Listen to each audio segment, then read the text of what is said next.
అసలు వడ్డీ కలిపి 2 లక్షల రూపాయలు మాఫీ చేస్తామని చెప్పింది ప్రభుత్వం. కానీ మీరు ఇచ్చిన డేట్ ఏంది?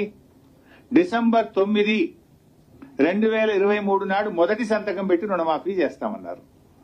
ఇప్పుడు మనం ఉన్నది జూలై నెలలో ఉన్నాం. మీ మొత్తం మాఫీ ఎవరికి ఎప్పుడు వస్తుందో తెలియదు. నువ్వు డిసెంబర్ 9 నాడే చేస్తే డిసెంబర్ 9 నుంచి జూలై వరకు వడ్డీ భారం రైతు మీద పడేది కాదు కదా.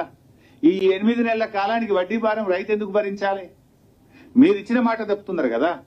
అందువల్ల మేము ప్రభుత్వంతో కోరేది డిసెంబర్ 9, 2023 ప్రామాణికంగా తీసుకొని మీరు ఏ మేనిఫెస్టోలో అయితే పెట్టారో, ఏ బాండ్ పేపర్ మీద అయితే మీరు రాసిచ్చారో దానికి మీరు కట్టుబడి ఈ రుణమాఫీ చేయాలి. ఆ డిసెంబర్ 9, 2023 తర్వాత ఉన్న వడ్డీ కూడా రాష్ట్ర ప్రభుత్వమే భరించాలని చెప్పి బీఆర్ఎస్ పార్టీ డిమాండ్ చేస్తుంది. డిసెంబర్ 9, 2023 నాటికి అసలు వడ్డీ కలిపి 2 లక్షలు.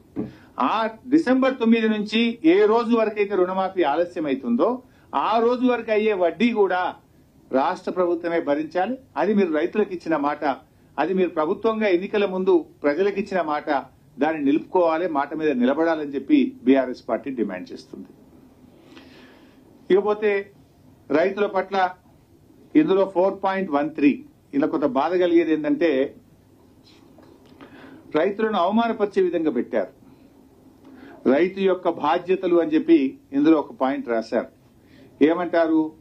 మీరు ఒకవేళ తప్పుడు సమాచారం ఇచ్చినట్టయితే రికవరీ చేయడానికి చట్ట ప్రకారంగా వ్యవసాయ సంచాలకులకు అధికారం ఉంది. అంటే రైతుల్ని బెదిరించే ప్రయత్నం చేస్తున్నారు.